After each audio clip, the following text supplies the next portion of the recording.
2024년 7월 4일 목요일 말씀 묵상 함께 시작합니다. 예레미야 27장 12절에서 22절까지는 말씀입니다. 저희는 세번역 버전으로 함께 말씀을 묵상하고 있습니다. 12절입니다. 나는 유다 왕 시드기야에게도 이와 똑같은 말을 전하였다. 여러분들은 바빌로니아 왕의 멍에를 메고 그와 그의 백성을 섬겨서 살아남도록 하십시오.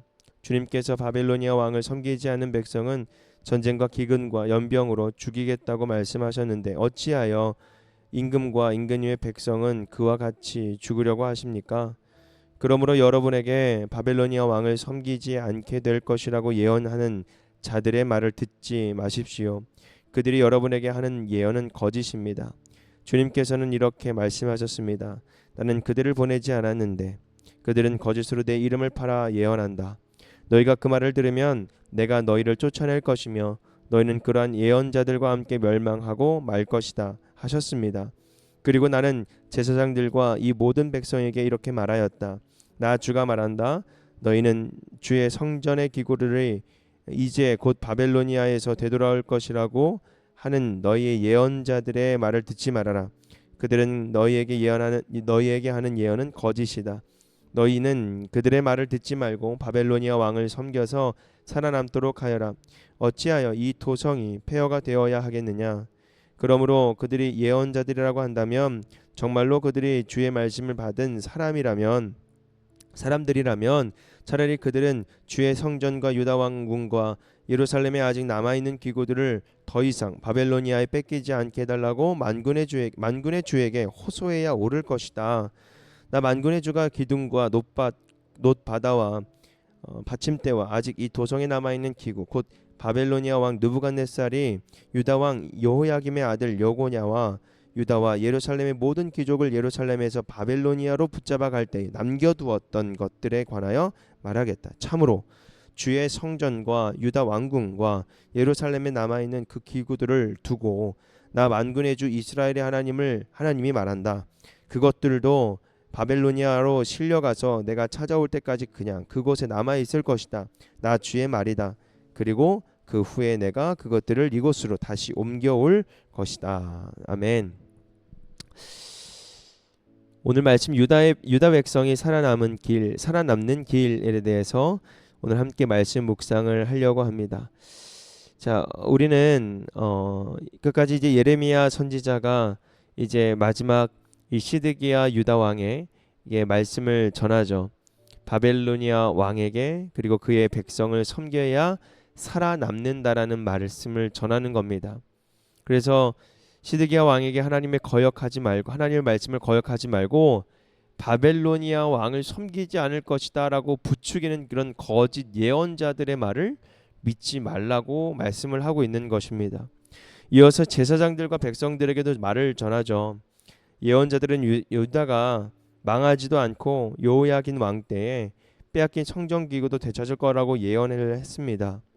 그런데 주님은 그들을 주님의 이름을 팔아서 자기 욕망을 이루는 거짓 예언자라고 말씀을 하시면서 참된 예언자라면 헛된 소망을 전하지 않을 것이다. 오히려 오히려 심판을 감하셔서 남은 성전 기구들 보존해 주시기를 호소했을 것이다. 그렇기 때문에 하나님께 호소해야 할 것이 옳은데 그렇지 않다라는 것이죠. 주님은 남은 성전 기구들도 모두 다 바벨로니아로 실려갈 것이라고 예언을 합니다. 결국엔 하나님께서 일을 하신다라는 거죠. 너가 하지 말라는 겁니다. 어떤 위기에도 어떤 지금 멸망당하는 그 길 앞에서도 지금 내 앞에 좌절과 멸망과 희망조차 보지 않을지라도 그 모든 일은 누가 한다고요? 하나님이 하신다라는 겁니다. 우리가 오늘 유다 백성이 살아남는 길이라고 오늘 말씀 주제였지만 여러분들이 살아남는 길은 어떤 길입니까? 여러분, 그리스도인들이 살아남는 길은 오직 한 길밖에 없습니다. 그 길은 예수님을 따라가는 길밖에 없습니다. 여러분, 하나님의 말씀, 그 말씀이 육신이 되어 이 땅 가운데 예수 그리스도를 통하여서 선포되어지 않으셨습니까? 그 말씀을 우리가 듣고 살아갈 때에 여러분, 우리가 정말 살아남을 수 있는 그 길에 서 있는 것입니다. 그런데 하나님 말씀과 또 하나님과의 관계를 끊어버리고 자꾸 세상과 의지하고 계속 말씀을 우리가 묵상하지 않았습니까? 자꾸 헛된 희망과 헛된 것에 우리가 소망을 갖게 되고 희망을 갖게 되지 않습니까? 그런데 그럴 때마다 참된 진리의 말씀은 우리의 마음을 자꾸 휘어 파고 쿠벼 파고 그리고 우리를 찌르고 우리가 아프게 만듭니다. 정말 가슴과 마음이 너무나도 아프게 만듭니다. 그런데 그때 우리가 정말 잘 분별할 수 있어야 되는 것이 무엇이냐면 하나님의 말씀이라는 거죠. 나를 찌르고 나를 아프게 해도 그 아픔 속에 치료가 되시는 하나님, 치유가 되어주시는 그 하나님의 놀라운 섭리를 우리가 깨달아야 한다는 것입니다.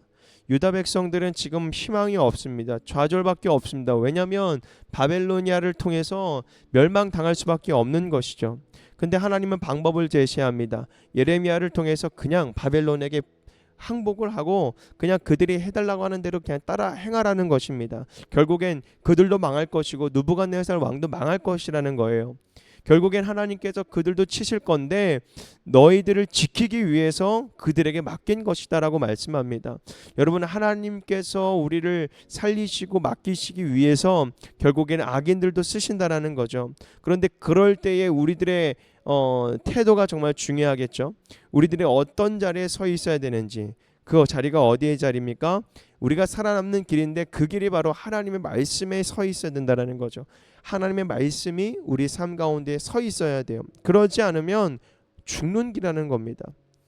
지금 느부갓네살 왕에게 그냥 항복하고 따라가지 않으면 죽는다라는 거예요. 죽을 수밖에 없다라는 겁니다. 그런데 이 말씀을 하나님께서 이 말씀을 주시며 이 말씀을 듣는 자들, 순종하는 자들은 어떻게 됩니까? 살 수 있도록 만들어 주시는 겁니다. 결국은 우리는 살아 있어야 그러니까 우리를 살려 주시는, 우리를 살아 있게 만들어 주시는 그 길에 우리가 서 있어야 되는 거죠. 여러분, 오늘 잠언서 16장의 마지막 절 말씀을 보니까 여러분 뭐라고 말씀하십니까? 우리가 제비가 우리가 뽑아도 결론은 누가 하신다고요? 결정은 하나님께서 하신다라는 겁니다. 제비는 선택은 우리가 하죠. 그러나 그 선택조차도 우리가 했다고 우리가 결과를 내는 것이 아니라는 겁니다. 선택은 했지만 결과는 누가요? 하나님께서 해주신다라는 겁니다. 여러분, 우리의 모든 순간순간에 하나님의 말씀이 거해야 되고 하나님의 말씀에 순종할 수 있는 믿음이 우리 삶 가운데 있어야 됩니다. 그것이 유다 백성이 살아남을 수 있는 길이며 그것이 우리가 살아남을 수 있는 길인 줄 믿으시기를 바랍니다. 주의 말씀과 또 세상의 말을 우리가 분별할 줄 알아야 되겠죠. 여러분, 오늘 말씀을 통해서 한번 하루를 마무리했으면 좋겠습니다. 과연 내가 오늘 하루가 하나님 말씀을 가지고 정말 하나님의 그 뜻대로 내가 지금 살아남을 그 길에 서 있는지, 아니면 내가 죽어가는 그 길에 서 있는지. 여러분, 오늘 말씀 묵상을 통해서 살아남을 수 있는 그 길을 알려주시는 그 하나님의 음성에 귀를 한번 기울여 봅시다. 오늘 말씀 묵상 마치겠습니다.